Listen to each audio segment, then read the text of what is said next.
कल्पना कीजिए, दो लोग हैं, दोनों के पास बिल्कुल एक जैसी शिक्षा है, दोनों दिन में 12-12 घंटे काम करते हैं और दोनों ही अपनी जिंदगी में कुछ बहुत बड़ा करना चाहते हैं।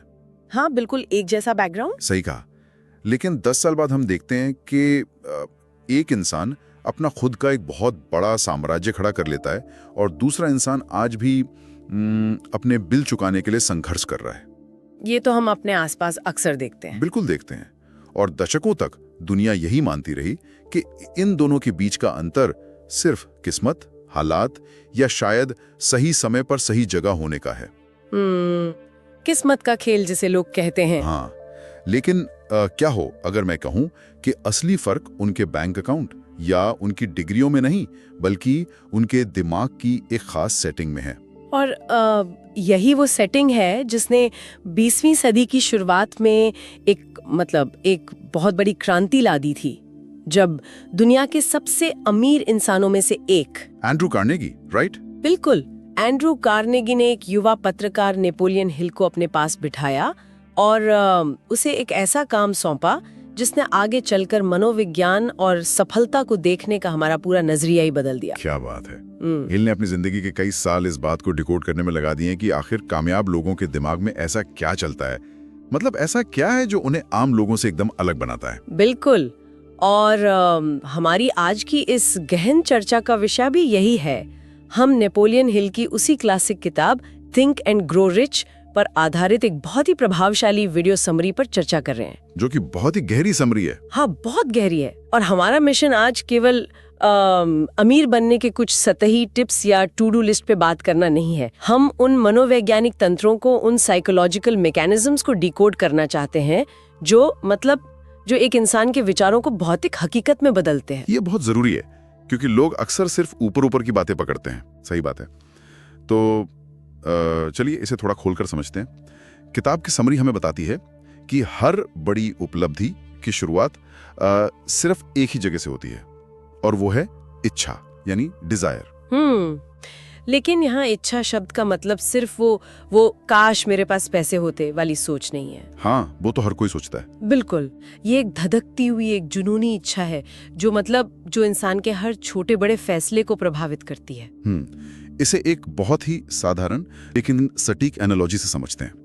मान लीजिए हम एक बहुत ही महंगी रेस्टोरेंट में जाते हैं। ठीक है। वेटर हमारे पास आता है और हम उससे कहते हैं मुझे बहुत भूख लगी है, मुझे खाना चाहिए। अब वेटर क्या करेगा? वो कंफ्यूज हो जाएगा। बिल्कुल। वो तब तक कोई भी डिश नहीं ला सकता जब तक हम उसे मेन्यू से एक निश्चित डिश का नाम ना बताएं। ठीक वैसे ही इस ब्रह्मांड से या अपनी जिंदगी से सिर्फ ये कहना कि मुझे बहुत सारा पैसा चाहिए काफी नहीं है, ये बहुत ही अस्पष्ट है। और अस्पष्ट इच्छाओं से हमेशा अस्पष्ट नतीजे ही मिलते हैं। जब दिमाग को ये पता ही नहीं होता कि उसे असल में क्या खोजना है, तो वो किसी भी मौके पर फोकस नहीं कर पाता। तो फोकस करने के लिए कुछ स्पष्ट होना चाहिए और शायद इसीलिए इस समरी में उन 6 बहुत ही स्पष्ट और प्रैक्टिकल कदमों का जिक्र है जो इस इच्छा को एक आकार देते हैं। वो 6 कदम बहुत ही पावरफुल है। हाँ, तो पहला कदम है एक निश्चित रकम तय करना, यानी बहुत सारा पैसा नहीं बल्कि एक फिक्स अमाउंट, जैसे 1 करोड़ या 10 करोड़। और दूसरा कदम है ये तय करना कि उस पैसे के बदले में हम क्या देंगे, क्योंकि दुनिया में मुफ्त में कुछ नहीं मिलता, कोई ना कोई वैल्यू तो देनी ही होगी। बिल्कुल, कुछ तो देना पड़ेगा। तीसरा कदम है एक निश्चित तारीख तय करना कि कब तक वो लक्ष्य पाना है। और चौथा, एक पक्का प्लान बनाना। और सबसे जरूरी बात चौथे कदम में ये है कि बिना इस बात की परवाह किए कि हम पूरी तरह तैयार हैं या नहीं, बस अपना काम शुरू कर देना। वाह, मतलब परफेक्शन का इंतजार नहीं करना है। बिल्कुल नहीं। ठीक है। 5वां कदम है इस पूरी बात को एक कागज पर स्पष्ट रूप से लिखना। और छठा और आखिरी कदम है दिन में 2 बार इस लिखे हुए स्टेटमेंट को पूरी भावना के साथ पढ़ना और उसे महसूस करना। अब देखिए, यहाँ सबसे हैरान करने वाली बात ये है क्या कि ये 6 कदम कोई जादू टोना या मतलब कोई लॉटरी जीतने का फॉर्मूला नहीं है। इसके पीछे एक बहुत ही गहरा मनोविज्ञान काम कर रहा है। अच्छा। हाँ, जब कोई इंसान इन कदमों को लगातार फॉलो करता है तो उसका दिमाग एक विशेष स्टेट ऑफ माइंड में चला जाता है। समरी में इसे मनी कॉन्शियसनेस कहा गया है। लेकिन थोड़ा रुकिए, मुझे एक बात खटक रही है। बताइए। अगर मैं कमरे में बैठ जाऊं, एक कागज पर लिख लूं कि मुझे 1 करोड़ रुपए चाहिए, और उसे दिन में 2 बार बस रटता रहूं, तो क्या ये किसी चमत्कार की तरह काम करेगा? नहीं, चमत्कार तो नहीं होगा। वही तो, ये मनी कॉन्शियसनेस असल में दिमागी स्तर पर काम कैसे करती है? मतलब लॉजिक क्या है इसका?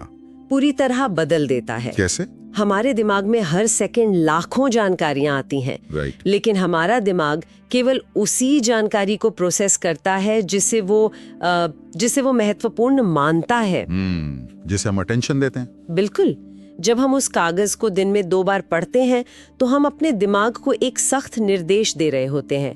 हम खुद को पहले से ही उस मुकाम पर महसूस करने लगते हैं। अच्छा, तो हम दिमाग को ट्रेन कर रहे हैं। हाँ, जब सोच पूरी तरह से एक ही लक्ष्य पर केंद्रित हो जाती है तो दिमाग अपने आप उन मौकों, उन रास्तों और उन लोगों को हमारे रडार पर लाने लगता है जो पहले भी हमारे आसपास ही थे। मतलब वो सब पहले से मौजूद था। हाँ, वो सब वहीं था, लेकिन हमारे शक या हमारी नकारात्मक सोच के कारण हमें नजर नहीं आ रहा था। ओहो, मतलब ये वैसा ही है जैसे जब हम कोई नई लाल रंग की कार खरीदने की सोचते हैं तो हमें अचानक सड़क पर हर जगह लाल कारें नजर आने लगती है। एकदम सही।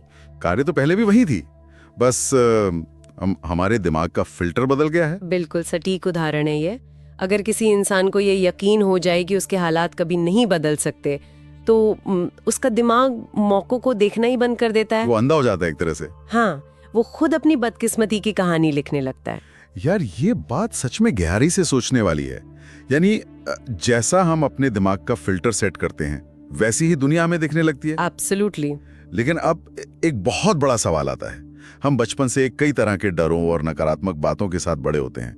कोई कहता है पैसे पेड़ पर नहीं उगते, वगैरह वगैरह। हाँ, हमारी कंडीशनिंग वैसी ही होती है। तो ऐसे में अपने दिमाग के इस फिल्टर को या कहें कि इस स्टेट ऑफ माइंड को हम कैसे बदलें? ये प्रक्रिया शुरू कैसे होती है? इसके लिए हमें अवचेतन मन यानी हमारे सबकॉन्शियस माइंड की कार्यप्रणाली को समझना होगा। समरी में इसे बहुत ही खूबसूरती से समझाया गया है। अच्छा, कैसे? अवचेतन मन को एक बेहद उपजाऊ जमीन की तरह समझिए। इस जमीन को इस बात से कोई फर्क नहीं पड़ता कि आप इसमें क्या बो रहे हैं। मतलब चाहे जहर का बीज बोएं या आम का? जमीन दोनों को ही पोषण देगी। वाओ, एकदम सही। अगर हम इस जमीन में जानबूझकर सही बीज यानी अपने लक्ष्यों और सकारात्मक विचारों के बीज नहीं बोएंगे तो क्या होगा? तो शायद जंगली घास उगाएगी। बिल्कुल, स्वाभाविक रूप से इसमें नकारात्मकता की घास फूस उगाएगी। हमारे आसपास के माहौल से जो डर, शक और गरीबी के विचार हैं वो अपने आप इस जमीन में पनपने लगेंगे। तो इसे रोकें कैसे? इसे रोकने का जो तरीका है उसे ऑटो सजेशन या आत्म सुझाव कहा गया है। यानी वो प्रक्रिया जिससे हम जानबूझकर अपनी मर्जी से उस उपजाऊ जमीन में अपने मनचाहे विचार डालते हैं। हाँ, और जब हम बार बार पूरे विश्वास के साथ अपने दिमाग को सकारात्मक विचारों से भर देते हैं तब ये अवचेतन मन उन विचारों को सच मान लेता है और फिर वो उन्हें हकीकत बनाने में लग जाता है। बिल्कुल, वो उन्हें असल जिंदगी में हकीकत बनाने के लिए काम करना शुरू कर देता है। अब जब विचारों की ताकत और पारंपरिक ज्ञान की बात हो रही है तो मुझे समरी में दी गई हेनरी फोर्ड की वो मशहूर और मजेदार कहानी याद आ रही है। ओ हाँ, अदालत वाली कहानी, वो बहुत शानदार है ना? ये कहानी बताती है कि कैसे सही स्टेट ऑफ माइंड किसी भी कॉलेज की डिग्री पर भारी पड़ सकता है। हुआ यूं था कि एक बार शिकागो के एक अखबार ने हेनरी फोर्ड को अज्ञानी छाप दिया। इग्नोरेंट कह दिया था उन्हें। हाँ, और फोर्ड ने उन पर मानहानि का मुकदमा कर दिया और बात अदालत तक पहुंच गई। और अदालत में जो हुआ वो तो इतिहास बन गया। बिल्कुल, अदालत में अखबार के वकीलों ने फोर्ड को ये साबित करने के लिए कि वो सच में अज्ञानी है उनसे अजीब व गरीब जनरल नॉलेज के सवाल पूछने शुरू कर दिए। जैसे ब्रिटेन ने अमेरिका में विद्रोह दबाने के लिए कितने सैनिक भेजे थे। अब फोर्ड कुछ देर तक तो ये सब बर्दाश्त करते रहे, लेकिन फिर उन्होंने एक ऐसा जवाब दिया जिसने पूरे कोर्टरूम को सन्न कर दिया। हाँ, उन्होंने कहा कि उनके डेस्क पर बटनों के कतार लगी है। एकदम सही। फोर्ड ने चिढ़कर कहा, मेरे डेस्क पर कई बटन हैं, मैं सही बटन दबाकर ऐसे सहायकों को बुला सकता हूँ जो अब आपके इन बेवकूफाना सवालों का जवाब दे सकते हैं। उनका पॉइंट बहुत क्लियर था। हाँ, उन्होंने आगे कहा, तो जब मेरे पास ऐसे लोग हैं जो मुझे कोई भी जानकारी दे सकते हैं तो मैं अपने दिमाग में इस जनरल नॉलेज के कूड़े को क्यों भरूं? मेरे पास मेरे काम की स्पेशलाइज्ड नॉलेज है और वही सबसे ज्यादा मायने रखती है। करता है वही जिंदगी में सफल होगा। जो कि सच नहीं है। बिल्कुल सच नहीं है। फोर्ड ने साबित किया कि अगर आपके पास किसी खास क्षेत्र का ज्ञान है और उसे इस्तेमाल करने की स्पष्ट दिशा है तो आप असीमित सफलता पा सकते हैं। मतलब सिर्फ ज्ञान होना काफी नहीं है। सही कहा। ज्ञान सिर्फ एक पोटेंशियल पावर है, मतलब एक छिपी हुई ताकत। असली पावर तब बनती है जब उसे किसी निश्चित लक्ष्य के लिए प्लान बनाकर इस्तेमाल किया जाए। लेकिन यहाँ मैं थोड़ी असहमति जताना चाहूंगा। बताइए, क्या खटक रहा है? चलिए, मान लिया कि मैंने अपनी इच्छा तय कर ली, ऑटो सजेशन से अपने अवचेतन मन को प्रोग्राम भी कर लिया और मुझे ये भी पता है कि मुझे सब कुछ खुद जानने की जरूरत नहीं है। ठीक है। तो क्या इसका मतलब यह है कि मैं बस अपने घर के सोफे पे बैठ के सकारात्मक सोचता रहूं, विजुअलाइज करता रहूं और यूनिवर्स मेरे बैंक में पैसे डाल देगा? नहीं नहीं, ऐसा बिल्कुल नहीं है। वही तो, असली काम, वो जिसे हम एक्शन कहते हैं, वो इस पूरी प्रक्रिया में कहाँ आता है? ये एक बहुत ही शानदार और जरूरी सवाल है और इसका सीधा जवाब है नहीं। केवल सोचना और बैठना बिल्कुल भी काफी नहीं है। मैं भी यही सोच रहा था। सकारात्मक सोच, इच्छा और ऑटो सजेशन केवल फाउंडेशन है, मतलब ये बस एक नींव है। लेकिन उस नींव पर इमारत खड़ी करने के लिए दो चीजों की सख्त जरूरत होती है। कौन सी दो चीजें? पहली है कल्पना यानी इमेजिनेशन और दूसरी है एक बहुत ही मजबूत योजना जिसे हम फूल प्रूफ प्लान कहते हैं। बिना एक ठोस प्लान और एक्शन के वो सारी सकारात्मक सोच सिर्फ एक भ्रम बनकर रह जाएगी। इमेजिनेशन की बात पर समरी में आशा कैंडलर का जो उदाहरण दिया गया है वो मेरे दिमाग में बिल्कुल छप गया है। वो कोका कोला वाली कहानी। हाँ। सोचिए, एक बहुत पुरानी बात है। एक बुजुर्ग डॉक्टर एक केमिस्ट की दुकान पर जाता है। वहाँ एक युवा क्लर्क काम करता है और वो डॉक्टर उस क्लर्क को एक पुरानी पीतल की केतली, एक लकड़ी का पैडल और एक छोटा सा कागज का टुकड़ा देता है जिस पर एक सीक्रेट फॉर्मूला लिखा था। और उस क्लर्क ने अपने जिंदगी भर के पाए जोड़कर वो सब $500 में खरीद लिया। और वो फॉर्मूला कोई साधारण फॉर्मूला नहीं था, लेकिन उस समय ये बात कोई नहीं जानता था। बिल्कुल नहीं। अगर हम और आप उस कागज को देखते तो शायद उसे कचरे में फेंक देते। सही बात है। लेकिन उस क्लर्क ने उस फॉर्मूले को उस केतली में डाला और अपनी इमेजिनेशन का ऐसा इस्तेमाल किया कि उसने एक ऐसा पेय तैयार कर दिया जिसने पूरी दुनिया का स्वाद ही बदल दिया। वही पेय बाद में कोका कोला बना। हाँ, आशा कैंडलर ने इस एक आइडिया से एक विशाल वैश्विक साम्राज्य खड़ा कर दिया। और यहाँ सबसे दिलचस्प मनोवैज्ञानिक पहलू क्या है जानते हैं? क्या? असली जादू उस कागज के टुकड़े में नहीं था। वो फॉर्मूला तो उस बुजुर्ग डॉक्टर के पास भी था, लेकिन वो उससे कुछ नहीं कर पाया। डॉक्टर के पास इमेजिनेशन नहीं थी। एग्जैक्टली। असली सफलता उस क्लर्क आशा कैंडलर की इमेजिनेशन में थी। उसने उस फॉर्मूले में अपनी कल्पना को मिलाया, उसे बॉटल में पैक करने का प्लान बनाया और उसकी मार्केटिंग की। मतलब इमेजिनेशन से ही सब शुरू होता है। हाँ, हमारे आसपास आज जो कुछ भी है, चाहे वो स्मार्टफोन हो, इंटरनेट हो या कोई बड़ी कंपनी, सब किसी ना किसी इंसान की कल्पना से ही शुरू हुए थे। लेकिन जब आप अपनी कल्पना को हकीकत में बदलने के लिए एक प्लान बनाते हैं तो अक्सर वो प्लान फेल हो जाता है। ये तो है, फेलियर्स तो आते हैं। और सच कहूं तो ज्यादातर लोग अपने पहले या दूसरे प्लान के फेल होने पर ही टूट जाते हैं और हार मान लेते हैं। और यही वो बिंदु है जहां एक आम इंसान और एक असाधारण इंसान के बीच की रेखा खिंचती है। थॉमस एडिसन का उदाहरण लीजिए। बल्ब बनाने वाले एडिसन। हाँ, एडिसन ने एक काम करने वाला लाइट बल्ब बनाने से पहले 10,000 बार असफल प्रयोग किए थे। 10,000 बार। बाप रे, 10,000 बार फेल होना छोटी बात नहीं है। सोचे अगर वो 1000वें या 2000वें फेलियर के बाद कहते कि ये काम असंभव है तो क्या होता? तो शायद दुनिया कुछ और सालों तक अंधेरे में ही रहती। बिल्कुल।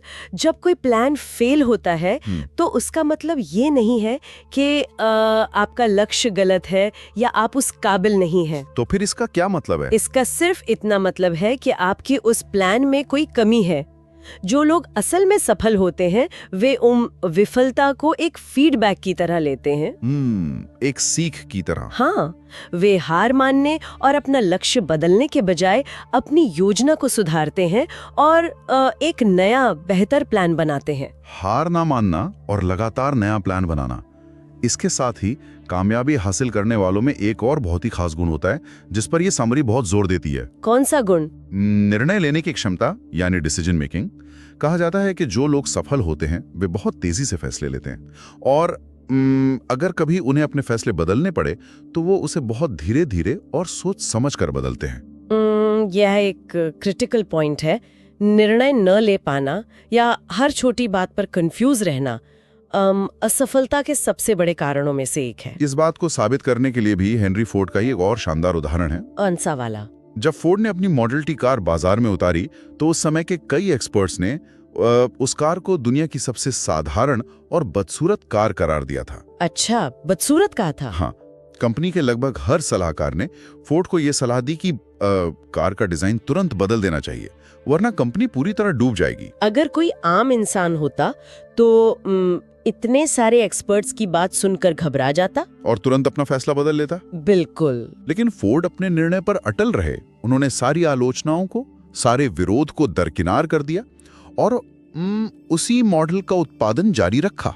और उसी ने उन्हें सबसे अमीर बना दिया। हाँ, उसी बदसूरत कार ने अमेरिका में क्रांति ला दी और उन्हें अपार सफलता और कमाई दी। वे लोगों के नकारात्मक बातों से बिल्कुल प्रभावित नहीं हुए। अगर हम इसे मनोविज्ञान के नजरिए से देखें तो दुनिया में राय यानी ओपिनियंस सबसे सस्ती चीजें हैं। हर कोई मुफ्त में अपनी राय देने के लिए तैयार बैठा है। बिल्कुल, गली नुक्कड़ पर हर कोई ज्ञान दे रहा है ना? लेकिन ये मुफ्त की सलाह अक्सर इंसान का हौसला तोड़ देती है। अगर आप हर राह चलते इंसान या हर रिश्तेदार से अपने सपनों पर राय लेंगे तो आपको भ्रम और निराशा के अलावा कुछ नहीं मिलेगा। तो फिर राय लेनी किससे चाहिए? इसीलिए ये माना जाता है कि इंसान को केवल अपने मास्टरमाइंड ग्रुप की ही सुननी चाहिए। मास्टरमाइंड ग्रुप, ये शब्द सुनने में किसी सीक्रेट सोसाइटी जैसा लगता है। हाँ, थोड़ा मिस्टीरियस लगता है। उदाहरण, हाँ, बैटरी का उदाहरण। मान लीजिए हमारे पास एक सिंगल बैटरी है, वो हमें कितनी ऊर्जा देगी? बहुत सीमित मात्रा में। बिल्कुल, एक सीमित मात्रा में, और कुछ देर बाद वो खत्म हो जाएगी। लेकिन अगर हम वैसी ही कई बैटरियों को एक साथ एक सर्किट में जोड़ दें तो क्या होगा? उनकी ताकत और ऊर्जा कई गुना बढ़ जाएंगी। वे मिलकर एक बहुत बड़ा पावर सोर्स बन जाएंगी। बिल्कुल, यही काम मास्टरमाइंड ग्रुप करता है। ये सिर्फ दोस्तों का एक ग्रुप नहीं है। ये खास मकसद से बनाया गया ग्रुप होता है। हाँ, हेनरी फोर्ड जो शुरुआत में एक गरीब, कम पढ़े लिखे और अनजान व्यक्ति थे, उन्होंने ऐसे 5 भरोसेमंद और महान लोगों का एक समूह बनाया, जिसमें थॉमस एडिसन भी थे। हाँ, एडिसन, हार्वे फायरस्टोन जैसे लोग शामिल थे। इन 5 लोगों के दिमाग जब एक साथ एक ही दिशा में सोचने लगे तो उस मास्टरमाइंड ने कमाल कर दिया। ये मनोविज्ञान का एक बहुत ही गहरा सिद्धांत है। जब 2 या उससे ज्यादा दिमाग एक ही लक्ष्य के लिए पूरे तालमेल और सामंजस्य के साथ काम करते हैं तो वो एक नई और अनदेखी शक्ति पैदा करते हैं। एक तरह की सिनर्जी बन जाती है। बिल्कुल, इसे आप एक तीसरा दिमाग कह सकते हैं। लेकिन इसके लिए सबसे जरूरी है अपना अहंकार, अपना ईगो पीछे छोड़ना, जो कि बहुत मुश्किल काम है। हाँ, मुश्किल है, लेकिन आपको ये मानना होगा कि आप सब कुछ नहीं जानते और आपको दूसरे बुद्धिमान लोगों की बात सुननी होगी। और इसी मास्टरमाइंड्स की बदौलत सिर्फ 10 साल में फोर्ड ने खुद को दुनिया के सबसे शिक्षित और शक्तिशाली लोगों की कतार में खड़ा कर लिया। ये सच में प्रेरणादायक है। चलिए, अब इस चर्चा के सबसे दिलचस्प और शायद सबसे ज्यादा चौंकाने वाले हिस्से पर आते हैं। मैं समझ रही हूँ आप किस तरफ इशारा कर रहे हैं। यहाँ बात सच में बहुत दिलचस्प और थोड़ी अजीब हो जाती है। किताब के समरी में एक ऐसा विषय सामने आता है जिसे सुनकर अक्सर लोग हैरान रह जाते हैं। Sex transmutation. अच्छा, सेक्स ट्रांसम्यूटेशन। मेरा मतलब है, सोचिए एक इंसान बिजनेस, सफलता और पैसे की बात कर रहा है और अचानक से उसमें ये विषय कहाँ से आ गया? ये एक ऐसा विषय है जिसे अक्सर सबसे ज्यादा गलत समझा जाता है। लेकिन अगर हम इसे पूरी तरह से वैज्ञानिक और विश्लेषणात्मक ढंग से डिकोड करें तो ये बहुत अर्थपूर्ण है। कैसे? थोड़ा विस्तार से बताइए। देखो, ट्रांसम्यूटेशन का सीधा सा अर्थ है एक प्रकार की ऊर्जा को किसी दूसरे रूप में बदलना।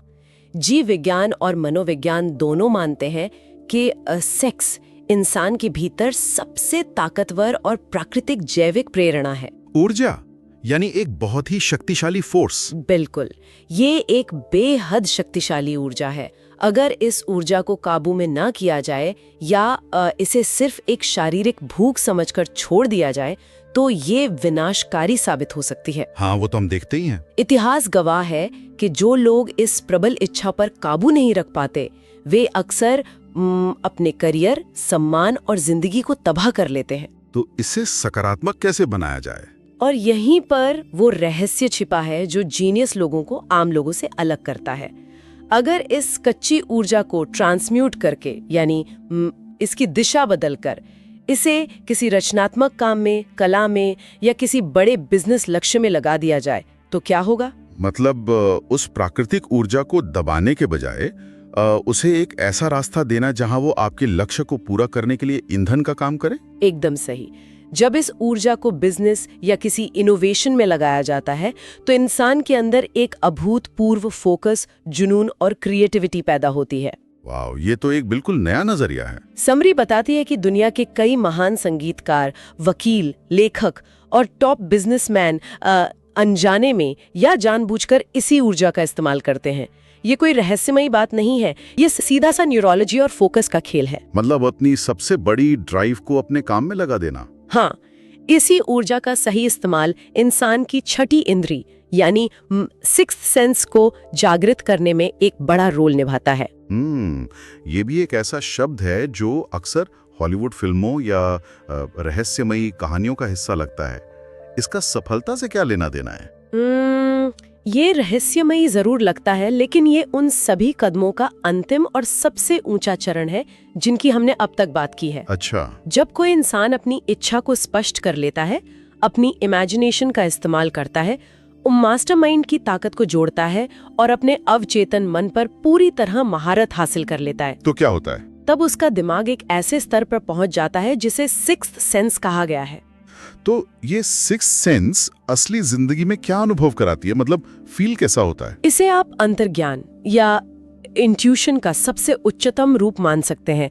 ये इंसान को ब्रह्मांड की इन्फिनिटी इंटेलिजेंस से जोड़ती है। Infinity intelligence? हाँ, ये वो शक्ति है जो अचानक से हमें कोई ऐसा आइडिया दे देती है जो हमारे पास पहले कभी नहीं था, जिसे लोग यूरेका मोमेंट कहते हैं। ओहो, वो अचानक दिमाग में बत्ती जलना। बिल्कुल, ये कई बार आने वाले खतरों का अंदेशा भी पहले ही दे देती है। अब्राहम लिंकन और एडिसन जैसे महान लोगों ने अब अक्सर अपनी सबसे बड़ी समस्याओं का समाधान इसी अचानक आने वाली प्रेरणा से पाया था। यार, ये सब सुनने में बहुत ही जादुई और बेहतरीन लगता है। हम अपने विचारों से हकीकत बना सकते हैं, मास्टरमाइंड बना सकते हैं। हाँ, ये बहुत पावरफुल है। लेकिन चलिए अब जमीनी हकीकत पर वापस आते हैं। अगर ये सब इतना ही असरदार है तो हर इंसान आज करोड़पति क्यों नहीं है? क्योंकि रास्ते में रुकावटें हैं। बिल्कुल, क्योंकि हमारे रास्तों में कुछ बहुत ही अदृश्य और छिपे हुए दुश्मन हैं जो दीवार बनकर खड़े हो जाते हैं। समरी ने डर के 6 भूत कहती है। और ये भूत इतने खतरनाक है कि ये इंसान को कोई भी कदम उठाने से पहले ही पैरालाइज कर देते हैं। हाँ, समरी में इन 6 डरों को बहुत साफ तौर पर लिस्ट किया गया है। पहला है गरीबी का डर, जो सबसे आम है। दूसरा आलोचना का डर, यानी लोग क्या कहेंगे। तीसरा खराब सेहत का डर। चौथा किसी अपने का प्यार खोने का डर। पांचवा बुढ़ापे का डर। और छठा है मौत का डर। अगर हम सिर्फ आलोचना के डर की बात करें तो न जाने कितने ही शानदार बिजनेस आइडियाज सिर्फ इसलिए कभी शुरू नहीं हो पाए क्योंकि किसी को डर था कि उसके रिश्तेदार क्या कहेंगे। बिल्कुल, रिश्तेदार क्या कहेंगे या दोस्त मजाक उड़ाएंगे। लेकिन यह सबसे महत्वपूर्ण सवाल ये है कि इन डरों की असलियत क्या है? असलियत क्या है? मतलब समरी स्पष्ट करती है कि ये सारे डर हकीकत नहीं है। ये सिर्फ और सिर्फ इंसान के दिमाग की उपज है, एक स्टेट ऑफ माइंड है। मतलब ये सिर्फ इल्यूजन है। हाँ, और क्योंकि ये सिर्फ विचार है इसलिए एक इंसान अपनी इच्छा शक्ति से इन पर पूरी तरह से काबू पा सकता है। तो एक आम इंसान इन भूतों से पीछा कैसे छुड़ाए? अपने दिमाग के दरवाजे बंद करके। दरवाजे बंद करके? हाँ। उन सभी नकारात्मक रिश्तेदारों, आलोचकों और उन दोस्तों के लिए अपने दिमाग के दरवाजे पूरी तरह से बंद कर लेने चाहिए जो हमेशा आपको नीचे खींचते हैं या कहते हैं कि ये काम तुम्हारे बस का नहीं है। नेगेटिविटी को ब्लॉक करना होगा। बिल्कुल। अगर कोई इंसान लगातार बीमारी के बारे में सोचता रहेगा तो उसका शरीर सच में बीमार पड़ने लगेगा। ये तो मैंने भी महसूस किया है। इसलिए आपको अपनी मेंटल डाइट बदलनी होगी, आलोचनाओं को इग्नोर करना सीखना होगा, क्योंकि अंत में बात वहीं आकर रुकती है। जैसा हम सोचते हैं वैसे ही हम बन जाते हैं। बहुत ही शानदार विश्लेषण। तो अगर हम आज की इस पूरी गहन चर्चा को एक धागे में पिरोएं, तो क्या समझ आता है? तो ये साफ होता है कि सफलता रातों रात नहीं मिलती। ये सफर शुरू होता है एक स्पष्ट इच्छा से। बिल्कुल। फिर उस इच्छा को ऑटो सजेशन के जरिए अपने अवचेतन मन की गहराई में एक बीज की तरह बोया जाता है। उसके बाद कोरी कल्पना को एक पक्के प्लान में बदला जाता है। मास्टरमाइंड का साथ लिया जाता है। हाँ, मास्टरमाइंड ग्रुप की सामूहिक बुद्धि का इस्तेमाल किया जाता है। अपनी अंदरूनी ऊर्जा को सही दिशा में ट्रांसम्यूट किया जाता है और अंत में डर के उन 6 भूतों का सामना करके सफलता को भौतिक रूप दिया जाता है। इस पूरी प्रक्रिया के पीछे का जो विज्ञान है वो सच में बहुत ही अद्भुत है। समरी के अंत में एक बहुत ही विशिष्ट और चौंकाने वाला तथ्य सामने रखा गया है। कौन सा तथ्य? क्या आप जानते हैं कि हमारे दिमाग के सेरेब्रल कॉर्टेक्स में लगभग 46 से लेकर 100 बिलियन न्यूरॉन्स होते हैं। 100 बिलियन न्यूरॉन्स, बाप रे, ये तो कल्पना से भी बाहर है। हाँ, और ये सारे न्यूरॉन्स एक बहुत ही खास ऑर्डर में काम करते हैं। ये इंसानी दिमाग इस पूरी दुनिया की सबसे पावरफुल सेंडिंग और रिसीविंग मशीन है। सेंडिंग और रिसीविंग मशीन? बिल्कुल। ये हर पल लगातार इस ब्रह्मांड को आपके विचारों के सिग्नल भेज रहा है और वहां से ऊर्जा और अवसर रिसीव कर रहा है। यार, ये तथ्य सच में रोंगटे खड़े कर देने वाला है। दुनिया की सबसे शक्तिशाली मशीन हमारे खुद के अंदर, हमारे सिर में मौजूद है। एकदम सही। अगर ये सच है कि हमारा दिमाग हर पल एक सिग्नल भेज और ग्रहण कर रहा है और हमारी सोच ही हमारी असलियत का निर्माण करती है, तो इंसान को खुद से ये सवाल जरूर पूछना चाहिए कि आज इसी पल हम अपने 100 बिलियन न्यूरॉन से ब्रह्मांड को कौन सा सिग्नल भेज रहे हैं। क्या हम अपने विचारों से अपनी सफलता की कहानी लिख रहे हैं या जाने अनजाने में अपनी बदकिस्मती की?